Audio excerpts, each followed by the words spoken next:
Hi everyone, welcome to back with classes. Dear, इस video में हम डिस्कस करने वाले हैं अध्याय 11। ठीक है, अध्याय 10 तक हम लोग कंप्लीट कर चुके हैं और आज जो हम पढ़ने वाले हैं कुछ पादपों में प्रकाश संश्लेषण।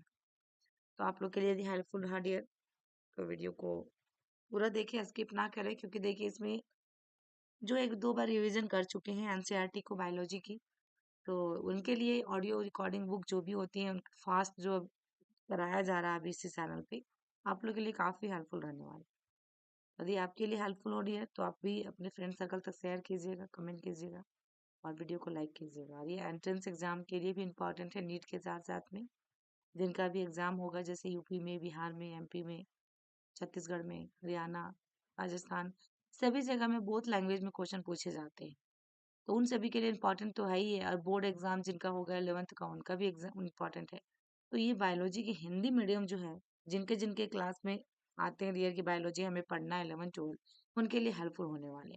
और केमिस्ट्री की भी क्लासेस स्टार्ट हो चुकी हैं, तो आप लोग चैनल को सब्सक्राइब कर लीजिए।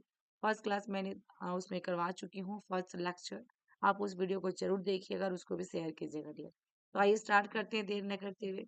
इसमें देखिए डियर क्या क्या पढ़ना है, हम क्या जानते हैं। यहाँ पे देखिएगा, प्रारंभिक प्रयोग, प्रकाश संश्लेषण कहाँ संपन्न होता है, प्रकाश संश्लेषण में कितने वर्णक भाग लेते हैं, प्रकाश अभिक्रिया क्या है, इलेक्ट्रॉन परिवहन, एटीपी तथा एन एनडी एन एनएडीपीएच कहाँ प्रयोग होता है, पथ, प्रकाश वर्षण, प्रकाश संश्लेषण के प्रभावित करने वाले कारक। ठीक है, 11 नंबर में उच्च पादपों में प्रकाश संश्लेषण। देखिएगा, सभी प्राणी यहाँ तक कि मानव भी आहार के लिए पौधों पर निर्भर है। क्या आपने कभी सोचा है कि पौधों अपना आहार कहाँ से प्राप्त करते हैं? वास्तव में हरे पौधे अपना आहार संश्लेषित करते हैं तथा अन्य सभी जीव अपनी आवश्यकता के लिए उन पर निर्भर रहते हैं। हरे पौधे अपने लिए आवश्यक भोजन का निर्माण अथवा संश्लेषण प्रकाश संश्लेषण द्वारा करते हैं, अतः वही स्वयंपोषी कहलाती है। ठीक है, क्या कहलाती है? स्वयंपोषी कहलाती है।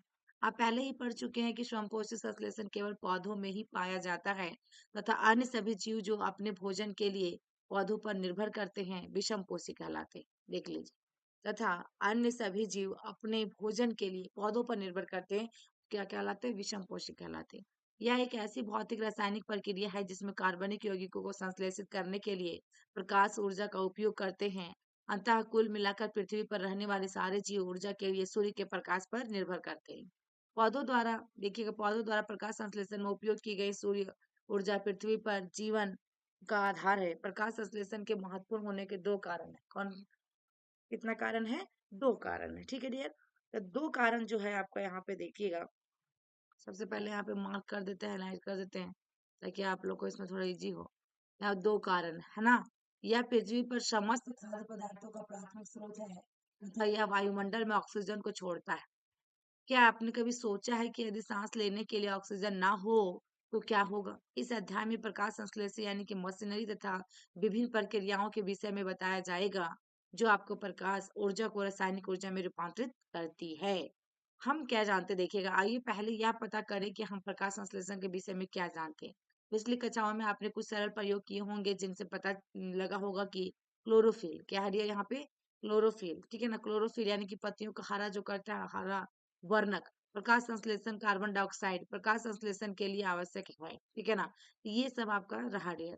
आपने शायद सबलित यानी कि वेरीगेट पत्तियों अथवा उस पत्ती में जिसे आंशिक रूप से काले कागज से ढक दिया हो और प्रकाश में रखा हो, जिसे स्टार्च या मंड बनाने प्रयोग को किया होगा। नेक्स्ट आपका क्या है, यहाँ पर स्टार्च के लिए इन पत्तियों के परीक्षण से यह बात प्रकट होती है कि प्रकाश संश्लेषण क्रिया सूर्य के प्रकाश में पेड़ के केवल हरे भाग में संपन्न होती है। आपने एक अन्य प्रयोग आधी पत्ती से किया होगा, जिसमें एक पत्ती का आंशिक भाग परख नली के अंदर रखा होगा और इसमें कोच से भीगी हुई रुई भी रखी होगी। ये OHCO2 को अवशोषित करता है, जबकि शेष भाग को प्रकाश अब में रहने दिया होगा। इसके बाद इस उपकरण को कुछ समय के धूप में रखा जाता है। कुछ समय के लिए क्या किया जाता है? धूप में रखा जाता है। कुछ समय बाद अपने स्टार्च के लिए पत्ती का परीक्षण करते हैं। तो इस परीक्षण से आपको पता लगा कि पत्ती को भी भाग परख नली में था, उसने स्टार्च की पुष्टि नहीं की, और जो भाग प्रकाश में था उसने स्टार्च की पुष्टि की। इस प्रयोग से यह सिद्ध होता है कि प्रकाश संश्लेषण के लिए कार्बन डाइऑक्साइड आवश्यक है। क्या आप इसका वर्णन कर सकते हो कि ऐसा निष्कर्ष किस प्रकार निकाला जा सकता है? प्रारंभिक प्रयोग 11.2 में देखिएगा, उस साधारण प्रयोगों के विषय में जानना काफी रुचिकर होगा जिनसे प्रकाश संश्लेषण की प्रक्रिया क्रमिक विकसित हुई है। आप जैसे कि यहाँ पे देखिएगा, जोसेफ प्रिस्टले 1733 से 1804 में 1770 में बहुत से प्रयोग किए, जिनसे पता लगा कि हरे पौधे वृद्धि में हवा की एक अनिवार्य भूमिका है। और आपको याद होगा कि प्रिस्टले ने 1774 में ऑक्सीजन की खोज की थी। क्या की थी? 1774 में ऑक्सीजन की खोज की थी। किन्होंने? प्रिस्टले। प्रिस्टले ने देखा कि एक बंद स्थान, जैसे कि एक आपका बेलजार में जलने वाली मोमबत्ती जल्दी ही बुझ जाती है। तो ये आपका देखेंगे, आपका दिया गया ब स द सबका यहाँ पे दिया हुआ है डायग्राम। इसी प्रकार किसी चूहे का सीमित स्थान में जल्दी से ही दम घुट जाएगा। ठीक है। इन अवलोकनों के आधार पर उन्होंने यह निष्कर्ष निकाला कि चाहे जलती मोमबत्ती हो अथवा कोई प्राणी जो वायु से सांस लेते हैं, वे हवा को क्षति पहुंचाते हैं। ठीक है। लेकिन जब उसने उसी बेल जार में एक पुदीने का पौधे रखा, तो उसने पाया कि चूहा जीवित रहा और मोमबत्ती भी सतत जलती रही। इस आधार पर प्रिस्टले ने निम्न परिकल्पना की, पौधों में उस वायु की क्षतिपूर्ति करते हैं जिसे सांस लेने वाले प्राणी और जलती हुई मोमबत्ती कम कर देती है।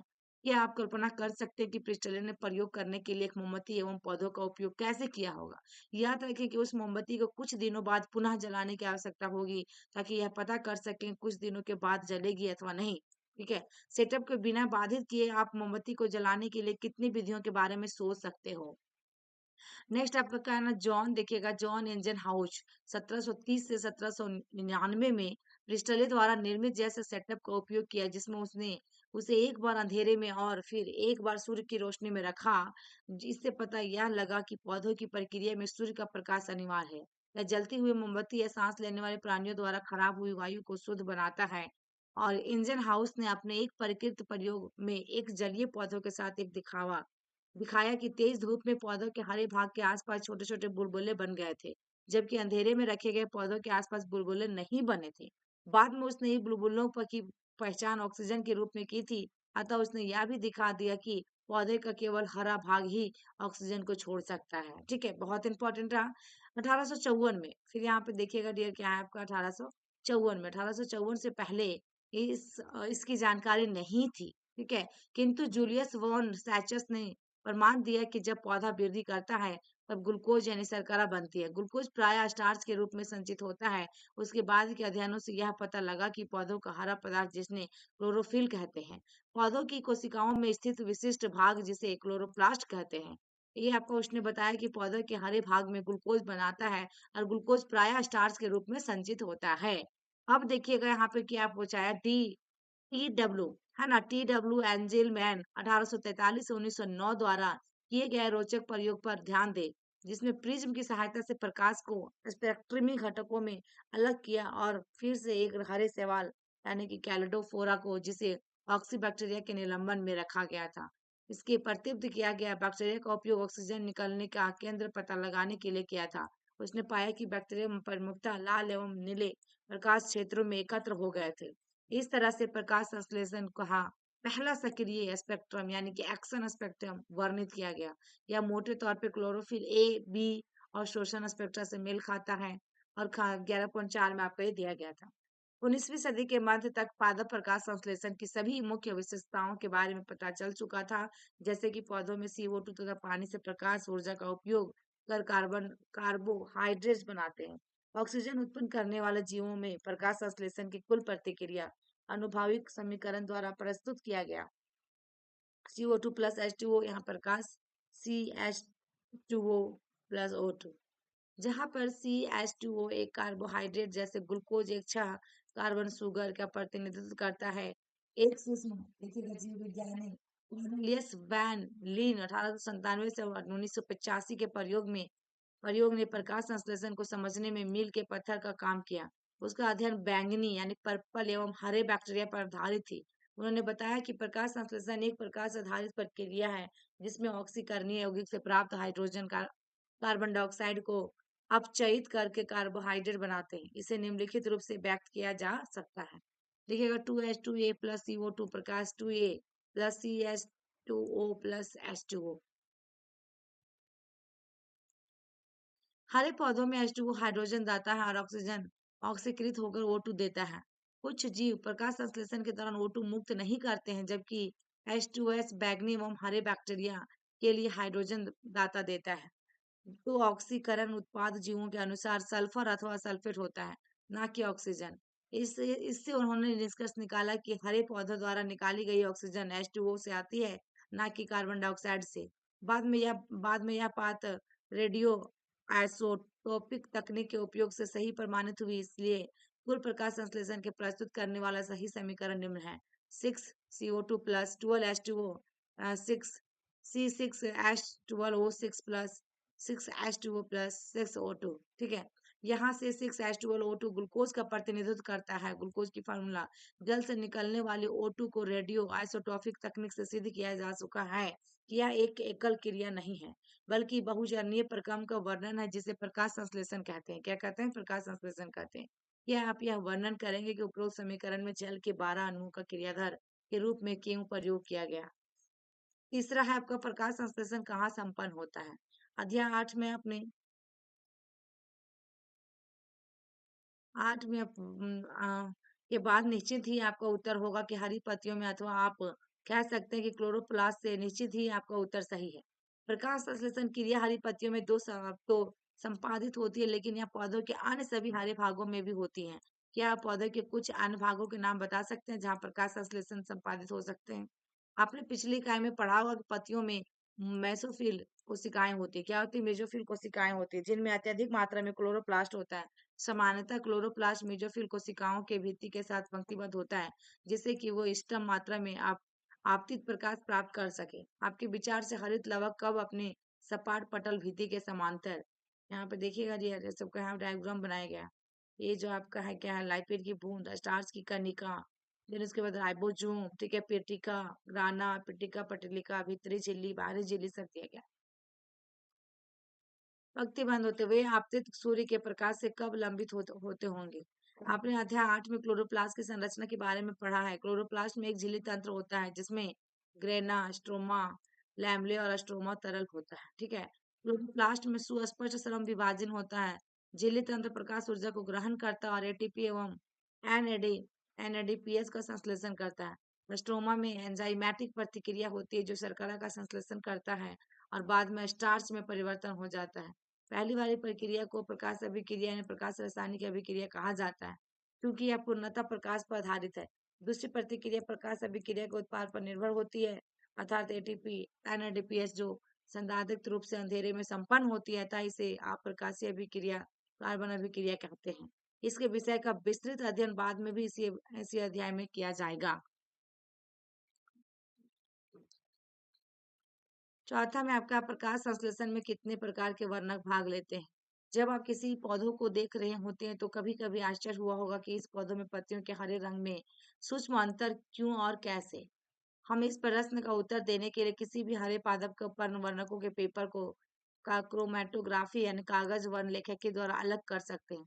क्रोमेटोग्राफी से पता लगता है कि पत्तियों में स्थित वर्णक के कारण जो हरापन दिखाई देता है, वह किसी एक वर्णक के कारण नहीं, बल्कि 4 वर्णकों क्लोरोफिल यानी ए क्रोमेट आपका क्रोमेटोग्राफी में चमकीला अथवा नीला हरा, क्लोरोफिल बी जिसमें पीला हरा, जैंथोफिल पीला, और तीसरा में आपका कार्टिनोइड पीले से नारंगी पीले के कारण होता है। देख लीजिए 4 यहाँ लिखा हुआ है, याद रखिएगा। आइए हम देखें कि प्रकाश संश्लेषण में विभिन्न वर्णकों को क्या भूमिका है। वर्णक के वे पदार्थ हैं जिनमें प्रकाश की विशिष्ट तरंग दैर्ध्यों को अवशोषित करने की क्षमता होती है। क्या आप अनुमान लगा सकते हैं कि विश्व में कौन सा पादप वर्णक सर्वाधिक है? आइए हम क्लोरोफिल ए वर्णकोग्राफ में विभिन्न तरंग दैर्ध्य में प्रकाश अवशोषण का अध्ययन करें। आप स्पष्ट प्रकाश के दृश्य स्पेक्ट्रम की तरंगदैर्घ्य एवं बिग यानी कि बिग से परिचित है। 11.3 में आपको देखा होगा कि देख करके आप बता सकते हैं कि क्या आप तरंगायित्र पर क्लोरोफिल ए अधिकतम अवशोषण करेगा, या यह किसी अन्य तरंगदैर्घ्य पर कोई अन्य अवशोषण चोटी दिखाते हैं? यदि हाँ तो कौन है? 11.3 यहाँ पर सबका डायग्राम दिया गया है, जो कि आपका देखिएगा इसमें 3 में को देख करके आप बता सकते हैं कि किसी तरंगायित्र पर आपका देखिए कि जिनमें तरंगितों को दिखाया गया है जहाँ पर पादप में अधिकतम प्रकाश संश्लेषण होता है, क्या आप देख रहे हैं कि तरंगित क्लोरोफिल ए अर्थात नीला तथा लाल क्षेत्र में अवशोषण करता है। ठीक है, उस क्षेत्र में प्रकाश संश्लेषण की दर की अधिकतम है। अतः हम कह सकते हैं कि क्लोरोफिल ए प्रकाश संश्लेषण के लिए एक प्रमुख वर्णक है। लेकिन आपका चित्र में देखने पर क्या आप कह सकते हैं कि क्लोरोफिल ए के अवशोषण स्पेक्ट्रम तथा प्रकाश संश्लेषण के क्रियात्मक स्पेक्ट्रम के बीच पूर्णतः परस्पर बयान है। एक ग्राफ एक साथ यह बता रहा है कि अधिकतम प्रकाश संश्लेषण स्पेक्ट्रम के नीले एवं लाल रंग के क्षेत्र में संपन्न होती है। ठीक है, और कुछ प्रकाश संश्लेषण स्पेक्ट्रम की अन्य तरंगाइत्रियों पर भी संपन्न होती है। आइए देखें कि यह कैसे होता है।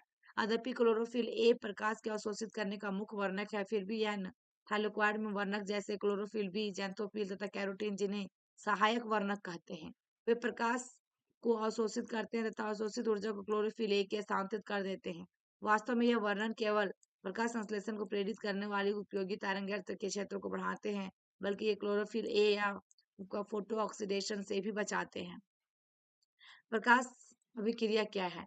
प्रकाश अभिक्रिया अथवा आपका प्रकाश रसायन चरण में प्रकाश अवशोषण, जल विघटन, ऑक्सीकरण, निष्कर्षण तथा उच्च ऊर्जा रसायन माध्यमिकों जैसे तथा एनडीपीएच का निर्माण शामिल है।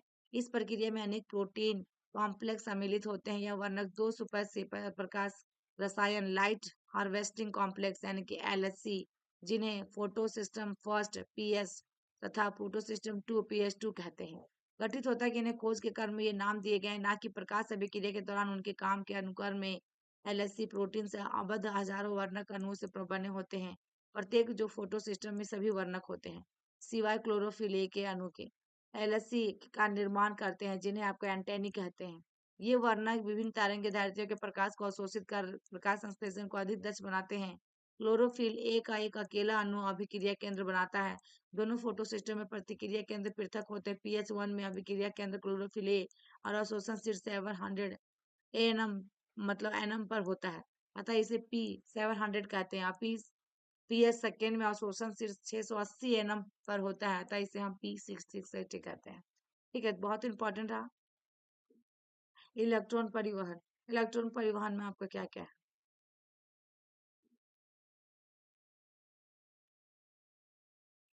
नेक्स्ट देखिए इलेक्ट्रॉन परिवहन। अब फोटो सिस्टम 2 में अभिक्रिया केंद्र में मौजूद क्लोरोफिल ए 680 एनएम वाले लाल प्रकाश को अवशोषित करता है, जिससे इलेक्ट्रॉन उत्तेजित होकर परमाणु नाभिक से दूर चला जाता है।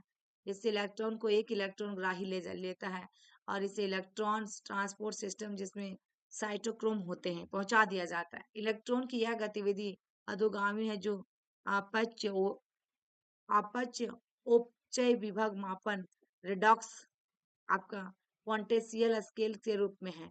जब इलेक्ट्रॉन्स परिवहन श्रृंखला से इलेक्ट्रॉन्स गुजरते हैं, तब उनका उपयोग नहीं होता, बल्कि उन्हें फोटो सिस्टम पीएस1 के वर्णकों को दे दिया जाता है। इसके साथ ही पीएस1 का अभिक्रिया केंद्र के इलेक्ट्रॉन भी लाल प्रकाश की 700 एनम तरंगैत्र की अवशोषित कर उत्तेजित होता है, और यह अन्य ग्राही अणु में जिसका अपचयोपचय यानी कि रिडॉक्स विभव अधिक हो स्थानांतरित होता है। ये इलेक्ट्रॉन पुनः अधोगामी गति करते हैं, परंतु इस बार वे ऊर्जा से प्रचुर एनडीपी अणु की ओर जाते हैं। ये इलेक्ट्रॉन्स एनडीपी को अपचयित कर एनडीपीएच प्लस एच प्लस को बनाते हैं। इलेक्ट्रॉन के स्थानांतरण की यह सारी योजना पीएस2 से शुरू होकर देखिएगा शिखरों परिगरी की ओर इलेक्ट्रॉन परिवहन श्रृंखला से होते हुए पीएच1 तथा इलेक्ट्रॉन की उत्तेजना अनग्राही में स्थानांतरित और अतः में अधोगामी होकर एनडीपी को अपचयित कर एनडीपीएच एच प्लस को बनाने तक होती है। ये सारा योजना जेड के आकार की होती है, इसलिए इसे जेड स्कीम कहते हैं। यह आकृति तब बनती है जब सभी वाहक क्रमानुसार एक अपचयोपचय विभव माप पर हो।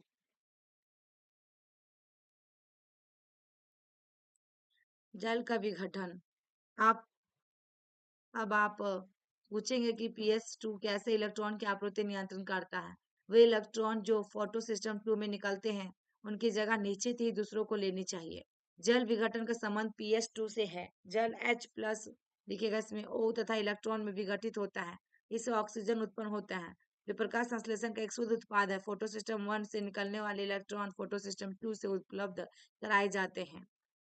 यहाँ पे 2H2O फिर आपका 4H plus plus O2 plus 4E, ठीक है, नेगेटिव माइनस। हमें यह अच्छी प्रकार जान लेना चाहिए कि जल विघटन pH2 से संबंधित है, जो थैलेक्वाइड की झिल्ली की भीतरी ओर होता है। तब इस दौरान बनने वाली प्रोटॉन्स एवं O2 कहाँ मुक्त होते हैं? अवकाशिका यानी कि लुमेन में अथवा झिल्लिका के बाहर की ओर। अब नेक्स्ट हमारा है चक्रीय एवं अचक्रीय फोटो फॉस्फोरिलेशन। जीवों में देखिएगा ऑक्सीकरणीय पदार्थों से ऊर्जा निकलने तथा उसे बंद ऊर्जा के रूप में संचय करने की क्षमता होती है। विशेष पदार्थ जैसे कि एटीपी इस ऊर्जा को अपने रासायनिक बंध में संयोज्य रखती हैं। कोशिकाओं द्वारा जो कि आपका माइटोकॉन्ड्रिया तथा क्लोरोप्लास्ट में एटीपी के संश्लेषण की प्रक्रिया को फॉस्फोरिलेशन कहते हैं। फॉस्फोरिलेशन वह प्रक्रिया है जिसमें प्रकाश की उपस्थिति में एडीपी तथा अकार्बनिक फॉस्फोर से एटीपी का संश्लेषण होता है। जब दो फोटो सिस्टम कर्मिक कार्य करते हैं जिसमें PS2 पहले और PS1 दूसरे कर्मिक कार्य करे तो इस प्रक्रिया को अचक्रीय फोटो फॉस्फोरिलेशन कहते हैं। ये दोनों फोटो सिस्टम एक इलेक्ट्रॉन परिवहन श्रृंखला से जुड़े होते हैं, जैसे कि पहले जेड स्कीम में देख चुके होंगे। एटीपी तथा एनडीपीएच प्लस एच प्लस दोनों ही इस प्रकार के इलेक्ट्रॉन प्रवाह द्वारा संश्लेषित होता है। जब केवल PS1 क्रियाशील होता है, जब इलेक्ट्रॉन फोटो सिस्टम में ही घूमता रहता है और फॉस्फोरिलेशंस इलेक्ट्रॉन चक्रीय प्रवाह के कारण होता है, तो यह प्रवाह सामान्यतः स्ट्रोमा लैमेली में होती है। ग्राना की झिल्ली अथवा लैमेला में PS1 एवं PS2 दोनों ही होते हैं, जबकि स्ट्रोमा लैमेली झिल्लियों में PS2 एवं एनडीपी रिडक्स एंजाइम नहीं होते हैं। उत्तेजित इलेक्ट्रॉन एनडीपी प्लस में पारित नहीं होता, बल्कि वापस PS1 कॉम्प्लेक्स में इलेक्ट्रॉन प्रवाह श्रृंखला द्वारा चक्रित होता रहता है। अतः चक्रीय प्रवाह में केवल एटीपी का संश्लेषण होता है, न कि एनडीपीएच प्लस एएच प्लस का। चक्रीय फोटो फॉस्फोरिलेशन तभी होता है जब उत्तेजना के लिए प्रकाश का तरंगदैर्ध्य 680 nm से अधिक हो। नेक्स्ट नेक्स्ट में आपका क्या है देखते हैं। नेक्स्ट है आपका रसोप रासारणी परिकल्पना यानी कि कैमियो अस्मोटिक हाइपोथेसिस। अब हम यह समझने का प्रयत्न करेंगे कि क्लोरोप्लास्ट में एटीपी कैसे संश्लेषित होता है। इस प्रकार का वर्णन रसोप रासनी परिकल्पना द्वारा कर सकते हैं। किसे? रसोप रासनी परिकल्पना द्वारा। श्वसन की भांति ही प्रकाश संश्लेषण में भी एटीपी का संश्लेषण एक झिल्लिका के आर पार प्रोटॉन प्राणवता के कारण होता है। यहाँ पर ये झिल्लिकाएं थैलेक्वाइड की होती है। यहाँ पर एक अंतर यह है कि प्रोटॉन झिल्लिका के अंदर की ओर अर्थात अवकोशिका लुमेन में संचित होता है। श्वसन में प्रोटॉन माइटोकॉन्ड्रिया के अंतरझिल्ली अवकोशिका में संचित होती है। जब इलेक्ट्रॉन की ये आपका देखिएगा एटीएस से गुजरते हैं, तो आइए हम यह समझें कि किन कारणों से प्रोटॉन प्राणवर्तक झिल्लिका के आर पार होती है। हमें पुनः उन प्रक्रियाओं पर ध्यान देना होगा कि इलेक्ट्रॉन की सक्रियता और उनके परिवहन के समान संपन्न होता है, ताकि उन चरणों को सुनिश्चित किया जा सके जिनके कारण प्रोटॉन प्राणवर्तक का विकास होता है। चूंकि जल के अणु का विघटन झिल्लिका के अंदर की ओर होता है, अतः जल के विघटन से उत्पन्न हाइड्रोजन आयन अथवा प्रोटीन थैलेक्वाइड अवकाशिका ने लूमेन में संचित होते हैं। जैसे कि इलेक्ट्रॉन्स आपका फोटो सिस्टम के माध्यम से गति करते हैं, प्रोटॉन झिल्लिका पर के पार चला जाता है। ऐसा इसलिए होता है क्योंकि इलेक्ट्रॉन के प्राथमिक राही जो कि झिल्लिका के बाहर की ओर स्थित होता है, और यह अपने इलेक्ट्रॉन को एक इलेक्ट्रॉन वाहक को स्थानांतरित नहीं करता, बल्कि एक हाइड्रोजन वाहक को करता है। अतः इलेक्ट्रॉन प्रवाह के समय यह अणु स्ट्रोमा से एक प्रोटॉन को ले लेता है, जब अणु को अपने इलेक्ट्रॉन को झिल्ली के भीतरी योर स्थित इलेक्ट्रॉन वाहक को देता है, जब प्रोटॉन के अंदर योर अथवा झिल्ली की अवकाशिका की ओर मुक्त होता है। एंड देखिएगा एनडीपी रिडॉक्स एंजाइम झिल्ली के स्ट्रोमा की ओर जा होता है। PS1 इलेक्ट्रॉन ग्राही से आने वाले इलेक्ट्रॉन के साथ साथ प्रोटॉन एनडीपी प्लस को NDP H plus H plus में अपचयित करने के लिए आवश्यक होता है। ये प्रोटॉन स्ट्रोमा पट्टिका से ही आते हैं। किससे आते हैं? पट्टिका से ही आते हैं। अतः क्लोरोप्लास्ट में स्थित स्ट्रोमा में प्रोटॉन की संख्या घटती है, जबकि लुमेन यानी कि अवकाशिका में प्रोटॉन का संचय होता है। इस प्रकार के थैलेक्वाइड झिल्ली के आर पार एक प्रोटॉन परमाणुता उत्पन्न होती है, और साथ ही साथ लुमेन में पीएच भी कम हो जाता है। हमारे लिए प्रोटॉन प्रवणता इतना महत्वपूर्ण क्यों है? प्रोटॉन परमाणुता इसलिए महत्वपूर्ण है चूंकि परमाणुता देखिएगा इसमें टूटने पर एटीपी का संश्लेषण होता है और ऊर्जा मुक्त होती है। यह परमाणुता इसलिए भंग होती है क्योंकि प्रोटॉन झिल्लिका में मौजूद एटीपी आपका सिंथेज के पारगमन वाहिका के माध्यम से स्ट्रोमा में गतिशील होता है। आपने अध्याय 12 में एटीपी तथा एटीपी सिंथेज एंजाइम के बारे में पढ़ा है, आपको याद होगा कि एटीपी सिंथेज एंजाइम में दो भाग होते हैं। इसमें एक शून्य यानी इसमें एफ शून्य कहलाता है जो झिल्लिका में अतः स्थापित होता है। अतः एक पारगमन झिल्लिका चैनल की रचना करता है जो कि झिल्लिका के आर पार प्रोटॉन के विस्करण को आगे बढ़ाता है। इसका दूसरा भाग एक F1 कहलाता है और थैलेकॉइड की बाहरी सतह स्ट्रोमा की ओर होती है पर उधारों के रूप में होता है। हाँ वही देखिए कुछ हॉलीवुड में होगा। चल नेक्स्ट में हमारा है कि पवनता का भंजन प्राप्त ऊर्जा प्रदान करता है जिसके कारण एटीपी सिंथेज के कण F1 यानी कि में सर संरूपण परिवर्तन आता है जिससे कि एंजाइम ऊर्जा से प्रचुर एटीपी का संश्लेषण कर सके। देखिएगा इसमें रसोपरासरण यानी कि केमियो osmosis के लिए एक झिल्ली का एक प्रोटॉन पंप एक प्रोटॉन पौनता तथा एटीपी सिंथेज की आवश्यकता होती है। प्रोटॉन को एक झिल्लिका के आर पार पंप करने के लिए ऊर्जा का उपयोग होता है ताकि थाइलेकॉइड लुमेन में एक पौनता अथवा प्रोटॉन की उच्च सांद्रता पैदा हो सके।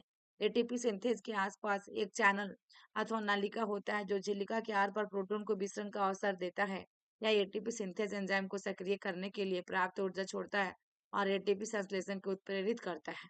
इलेक्ट्रॉन की गतिशीलता से उत्पादित एनडीपीएच के साथ एटीपी में स्ट्रोमा यानी पीठिका संपन्न होने वाले जैव संश्लेषण में तुरंत उपयोग कर लिए जाएंगे जो कार्बन डाइऑक्साइड के स्थिरीकरण एवं शर्करा के संश्लेषण के लिए आवश्यक है।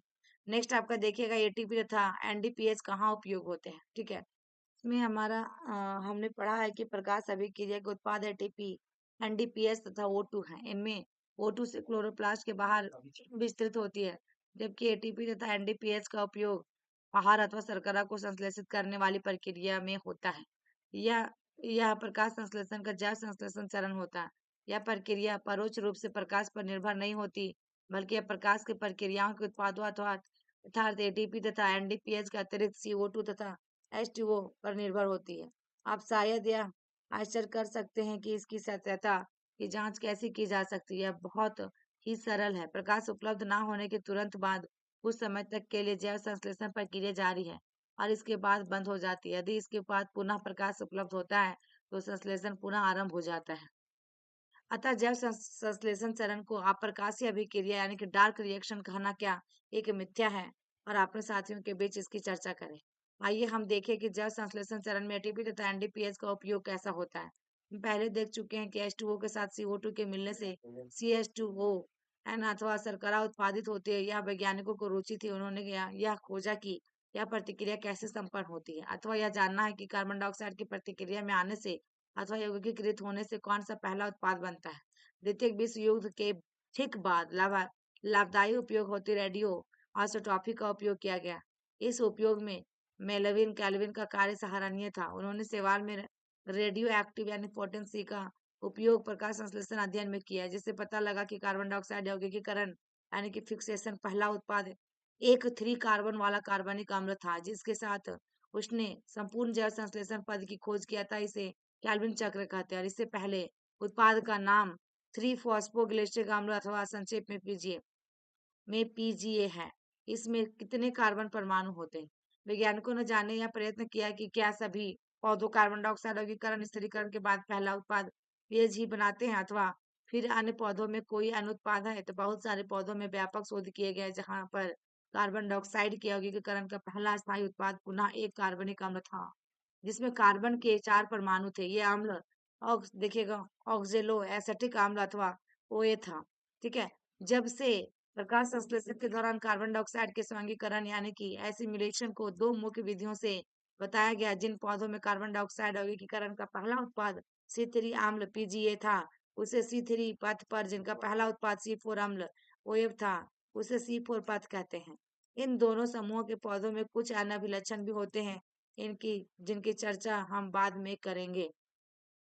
नेक्स्ट हमारा कार्बन डाइऑक्साइड के प्राथमिक ग्राही। ठीक है ना प्राथमिक ग्राही। आइए हम अपने आप से एक प्रश्न पूछेंगे जिसे उन वैज्ञानिकों द्वारा पूछा गया था जो कि अप्रकाशीय अभिक्रिया को समझने के लिए संघर्ष कर रहे थे। इस उस अणु में कितने कार्बन परमाणु हैं जो कार्बन डाइऑक्साइड को ग्राह्य करने के बाद 3 कार्बनिक अर्थात पीजीए बनाते हैं। अध्ययनों से पता लगा कि ग्राही अणु एक 5 कार्बन वाला कीटोन शुगर शर्करा था। यह देखिएगा रिबोलूज 1 से 5 बायोफॉस्फेट था। ठीक है ना, RUBP। क्या आपने से भी किसी ने एक का संभावना के बारे में सोचा था? परेशान मत होइए, वैज्ञानिकों को भी इसमें जानकारी में बहुत समय लगा और किसी निष्कर्ष पर पहुंचने से पहले बहुत सारे प्रयोग किए गए थे। उन्हें यह भी यकीन था कि चूंकि पहला उत्पाद C3 अम्ल था, तो अतः प्राथमिक ग्राही 2 कार्बन कंपाउंड यौगिक होगा। उन्होंने पहले 2 कार्बन कंपाउंड को पहचानने के लिए कई वर्ष तक प्रयत्न किए। अंततः उन्हें 5 कार्बन वाले रूबिपियो की खोज करने में सफलता प्राप्त की। कैल्विन चक्र। नेक्स्ट हमारा क्या है? कैल्विन चक्र। ठीक है। कैल्विन तथा उसके सहकर्मियों ने संपूर्ण पथ पर पता लगाया और बताया कि यह पथ एक चक्रीय क्रम से संचालित होता है, जिसमें आपका रूबिपिए पुनः उत्पादित होता है। आइए अब यह देखें कि कैल्विन का पथ कैसे संचालित होता है और शर्करा कहाँ पर संश्लेषित होती है। आइए शुरू में ही हम स्पष्ट रूप से समझ ले कि कैल्विन चक्र उन सभी पौधों में होता है जो प्रकाश संश्लेषण करते हैं। इससे कोई फर्क नहीं पड़ता उनमें चाहे पथ C3 अथवा C4 अथवा कोई एन हो। जैसे कि आपको देखिएगा यहाँ पे केल्विन चक्र में 3 भागों में बांटा जा सकता है। पहला कार्बोक्सिलेशन, जिसमें कार्बन डाइऑक्साइड राइबोलोज फर्स्ट 5 बिस्फोटेट से योग करता है। दूसरा में अवकरण, जिसमें कार्बोहाइड्रेट का निर्माण प्रकाश रासायनिक ग्राही तथा NDPH की मदद से होता है। तीसरा देखिएगा पुनरुद्भवन, जिसमें CO2 ग्राही राइबोलोज 1 से 5 विस्फोटक का फिर से निर्माण होता है तथा चक्र चलता रहता है। केल्विन चक्र को आसानी से समझने के लिए इसको 3 चरणों में देखिए कार्बोक्सिलीकरण, यानी कार्बोक्सिलेशन, रिडक्शन तथा आपका रिज रिजनरेशन में वर्णन करते हैं। कार्बोक्सिलीकरण CO2 से यौगिकरण से एक स्थिर कार्बनिक मध्यस्थ से बनता है। केल्विन चक्र में कार्बोक्सिलीकरण एक अत्यधिक निर्णायक चरण में, जहाँ रूबीपी कार्बोक्सिलीकरण के लिए कार्बन डाइऑक्साइड का उपयोग किया जाता है। यह प्रतिक्रिया एंजाइम रूबीपी कार्बोक्सिलिक से द्वारा उत्प्रेरित होती है, जिसके परिणाम स्वरूप 3PGA के 2 अणु बनते हैं। चूंकि इस एंजाइम में एक ऑक्सीजनीकरण ऑक्सीजिनेशन यानी ऑक्सीकरण क्षमता भी होती है, अतः यह ज्यादा उचित होगा कि हम एंजाइम को रूबिपियो कार्बोक्सिलेज ऑक्सीजिनेस अथवा रूबिस्को कहें। रिडॉक्स 2 में आपका देखिएगा 2 के अंदर रिडॉक्स अपचयन, यह प्रतिक्रियाओं की एक श्रृंखला है जिसमें ग्लूकोज बनता है। इस चरण में प्रत्येक कार्बन डाइऑक्साइड अणु के स्थिरण हेतु एटीपी के 2 अणुओं का उपयोग फॉस्फोरिलेशन के लिए NDPH के 2 अणुओं का उपयोग अपचयन हेतु होता है। बहुत से ग्लूकोज के लिए एक अणु को बनाने के लिए CO2 के लिए 6 अणुओं को यौगिकीकरण तथा चक्रों की आवश्यकता होती है। तीसरा में क्या है आपका देखिएगा यहाँ पे रिजनरेशन, जो कि पुनरुद्भवन। यदि चक्र को बिना बाधा के जारी रहना है तो CO2 ग्राही अणु आपका रूबीपी का पुनरुद्भवन बहुत ही आवश्यक होता है। पुनरुद्भवन के चरण में आपका रूबीपी गठन है तो फॉस्फोरिलेशंस के लिए एक एटीपी की आवश्यकता होती है।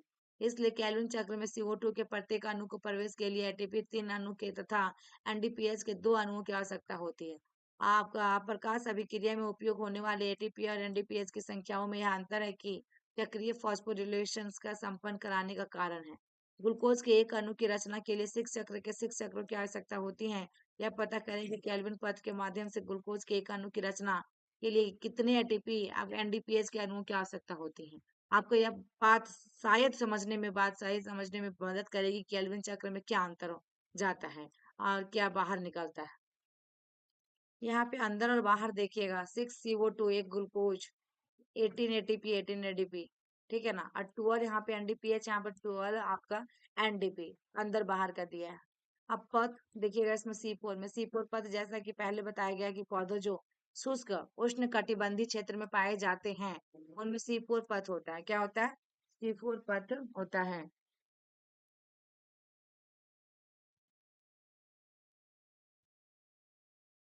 इन पौधों में CO2 को यौगिकीकरण कहा का पहला उत्पाद यद्यपि C4 ऑक्जेलो एसिटिक अम्ल है होता है, फिर भी इनके मुख्य जैव संश्लेषण पथ में C3 पथ अथवा केल्विन चक्र ही होता है। तब फिर से C3 पौधों से किस प्रकार से भिन्न होते हैं, यह एक प्रश्न है कि जिसे आप पूछ सकते हैं।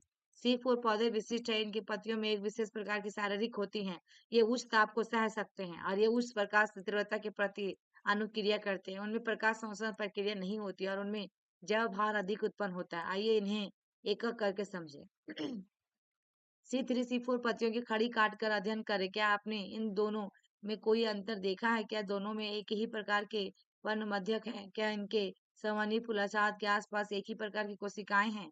C4 पथ पौधों की संवहन बंडल के चारों ओर स्थित बृहद कोशिकाएं फूलाजाद बंडल स्थित कोशिकाएं कहलाती हैं। और पत्तियों जिसमें ऐसी शरीर शरीर होती है उन्हें क्रैंजी शरीर वाली पत्तियां कहते हैं। यहाँ क्रैंस का अर्थ है छल्ला अथवा घेरा, चूंकि कोशिकाओं की व्यवस्था एक छल्ले के रूप में होती है। और संवहन बंडल के आसपास फूलाछंद कोशिकाओं की अनेक परतें होती हैं। इनमें बहुत अधिक संख्या में क्लोरोप्लास्ट होते हैं। इसकी मोटी रीतियां गैस से प्रविष्ट होती हैं और इसमें अंतर कोशिकीय स्थान नहीं होता। आप C4 पौधों जैसा मक्का अथवा ज्वार की पत्तियों का एक भाग काटो ताकि क्रैंस शारीर एवं पर्णमध्य देख सकें। अपने आसपास के विभिन्न स्पेसीज के पेड़ों की पत्तियां एकत्र करें और उनकी पत्तियों की खड़ी काट लें। सूक्ष्मदर्शी से इसके संवहन बंडल फूल के आसपास फूलाजाद को देखें। फूलाजाद की उपस्थिति C4 पौधों की पहचानने में उनकी आपकी सहायता करेगा। 11.9 में दिखाए गए पथ का अध्ययन करें। इस पथ को हैंच एवं अस्लेल पथ कहते हैं। यह भी एक चक्रीय प्रक्रिया है। आइए हम चरणों को समझते हुए पथ का अध्ययन करें। CO2 यहाँ पे एक प्राथमिकग्राही एक 3 कार्बन अणु फॉस्फोइनोन पाइरुवेट, देखिएगा इसमें फॉस्फोइनोल पाइरुवेट है और वह पर्ण मध्यस्थक कोशिका में स्थित होता है। यह वर्गीकरण के पेप कार्बोक्सिलेज अथवा पेप केस नामक एंजाइम का संपन्न करता है। पर्ण मध्यस्थक कोशिकाओं में रुबिस्को एंजाइम नहीं होता। C4 अम्ल ओए पर्ण मध्यस्थ कोशिका में निर्मित होता है। इसके बाद पर मध्य कोशिका में अन्य 4 कार्बन वाले अम्ल जैसे कि मौलिक अम्ल और आपका एस्पार्टिक अम्ल बनते हैं, जबकि जो फूलाचंद कोशिका में चले जाते हैं, ठीक है ना, जो कि फूलाचंद कोशिका में चले जाते हैं। फूलाचंद कोशिका में C4 अम्ल विघटित हो जाता है और जिसमें कार्बन डाइऑक्साइड तथा 3 कार्बन अणु मुक्त होते हैं। 3 कार्बन अणु पुनः पर्ण मध्योतक में वापस आ जाता है जहां यह पुनः पेप में बदल जाता है और इस तरह से यह चक्र पूरा होता है। फूलाचंद कोशिका में निकली कार्बन डाइऑक्साइड कैल्विन पथ अथवा C3 प्रवेश में करती हैं और कैल्विन एक ऐसा पथ है जो सभी पौधों में समान रूप से होता है। फूलाचंद कोशिका रुबिस्को से भरपूर होती है परंतु पेप के से रहित होती है और अतः मौलिक पथ पर कैल्विन पथ के परिणाम स्वरूप शर्करा बनती है। C3 C4 पौधों में सामान्य रूप से होता है। क्या आपने ध्यान दिया कि केवल कैल्विन पथ सभी C3 पौधों की पर्ण मध्योतक कोशिकाओं में पाया जाता है। C4 पौधों में पर्ण मध्योतक कोशिकाओं में यह संपन्न नहीं होता, किंतु फूलाचाद कोशिकाओं में केवल कारगर होता है। नेक्स्ट देखिएगा प्रकाश अवशन यानी कि फोटो आपका रेस्पिरेशन फोटो रेस्पिरेशन है ना। फोटो रेस्पिरेशन में आइए हम एक प्रक्रिया प्रकाश रोशन को जानने का प्रयत्न करते हैं। C3 एवं C4 पौधों में महत्वपूर्ण अंतर करती है।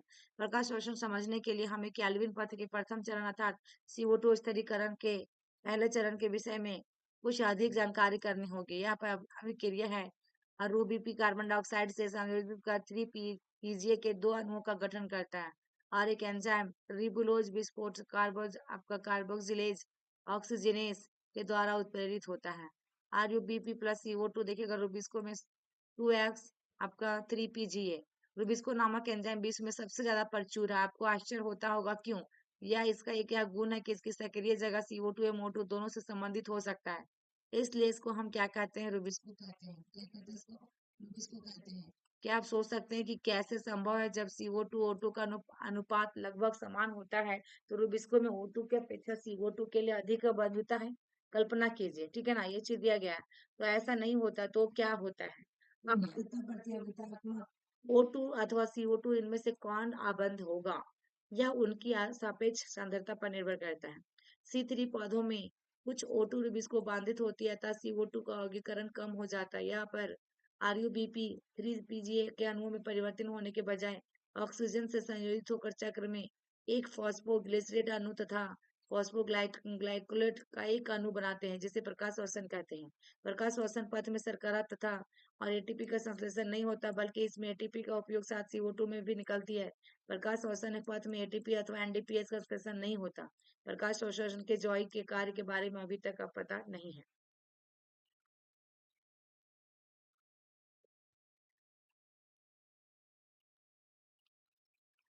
C4 पौधों में प्रकाश श्वसन नहीं होता है। इसका कारण यह है कि इनमें से एक ऐसी प्रणाली होती है जो एंजाइम स्तर पर CO2 की सांद्रता बढ़ा देती है।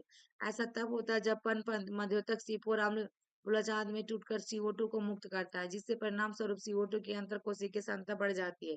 इससे यह सुनिश्चित हो जाता है कि रूबिस्को कार्बोक्सिलेज के रूप में कार्य करता है, जिससे इसकी ऑक्सीजनेज के रूप में कार्य करने की क्षमता कम हो जाती है। आप जानते हैं कि C4 पौधों में प्रकाश अवसर नहीं होता, अतः संभव है आप समझ गए होंगे कि इन पौधों में उत्पादकता एवं उत्पादन क्यों अच्छा होता है। इसके अतिरिक्त ये पौधे उच्च ताप को भी सहन कर सकते हैं। उपयुक्त परिचर्या के आधार पर क्या आप उन पौधों की तुलना कर सकते हैं जिसमें C3 C4 पथ होता है, और आप दी गई तालिका का उपयोग कर आवश्यक सूचनाओं को भरें। प्रकाश संश्लेषण को प्रभावित करने वाले कारक। प्रकाश संश्लेषण को प्रभावित करने वाले कारकों के विषय में जानना आवश्यक है। प्रकाश संश्लेषण की दर पौधों एवं फसली पादपों के उत्पादन जानने में अत्यंत ही महत्वपूर्ण है। प्रकाश संश्लेषण कई कारकों से प्रभावित होता है, जो बाह्य तथा आंतरिक दोनों ही हो सकते हैं। पादप कारकों में संख्या, आकृति, आयु तथा पत्तियों का विन्यास, फिर आपका परमाणुक कोशिकाओं तथा क्लोरोप्लास्ट, आंतरिक CO2 की सांद्रता एवं क्लोरोफिल की मात्रा आदि है। पादप अथवा आंतरिक कारक पौधों की वृद्धि अथवा अनुवांशिक पूर्ण कुलता पर निर्भर करते हैं। बाह्य कारक है कि सूर्य का प्रकाश तथा CO2 के सांद्रता तथा जल पादप की प्रकाश संश्लेषण प्रक्रिया में ये सभी कारक एक समय में साथ साथ ही प्रभाव डालते हैं।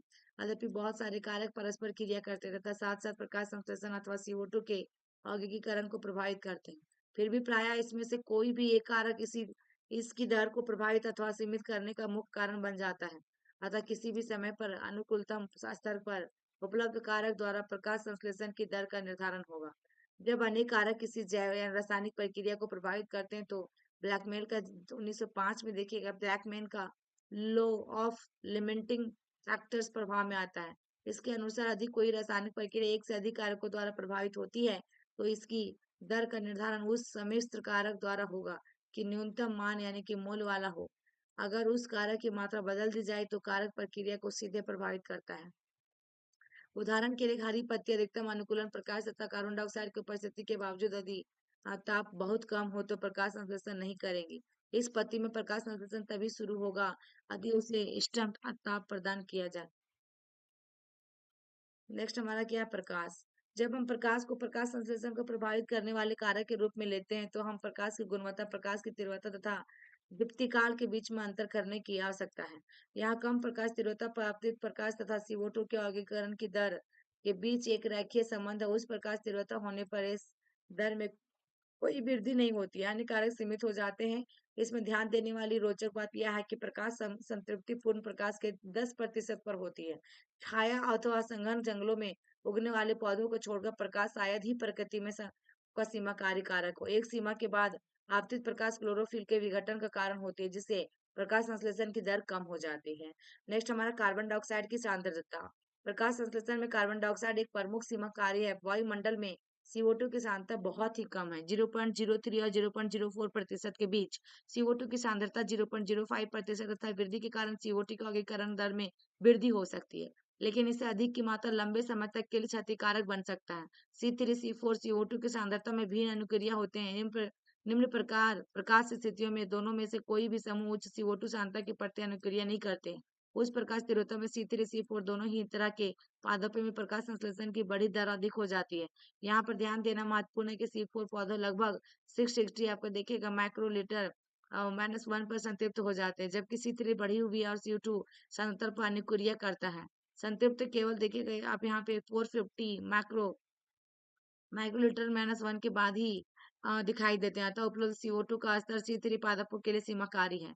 सच यह है कि C3 पौधे उच्चतर CO2 सांद्रता से अनुक्रिया करते हैं और इसके प्रकाश संश्लेषण की दर वृद्धि होती है, जिसके फलस्वरूप उत्पादन अधिक होता है। सिद्धांत उपयोग ग्रीन हाउस फसलों जैसे टमाटर एवं बेल मिर्च में किया है। इन कार्बन डाइऑक्साइड से भरपूर वातावरण में बढ़ने का अवसर दिया जाता है ताकि उच्च पैदावार प्राप्त हो सके। ताप में देखिएगा आप प्रकाशीय अभिक्रिया एंजाइम पर निर्भर करती है, इसलिए इसलिए यह ताप द्वारा नियंत्रित होती है। यद्यपि प्रकाश अभिक्रिया भी ताप संवेदी होती है, लेकिन उस पर ताप का काफी कम प्रभाव होता है। C4 पौधों उच्च ताप पर अनुक्रिया करते हैं तथा उनमें प्रकाश संश्लेषण की दर भी ऊंची होती है, जबकि C3 पौधों के लिए इष्टतम ताप कम होता है। विभिन्न पौधों के प्रकाश संश्लेषण के लिए इष्टतम ताप उनके अनुकूलित आवास पर निर्भर करता है। आपका उष्णकटिबंधीय पौधों के लिए इष्टतम तथा ताप उच्च होता है।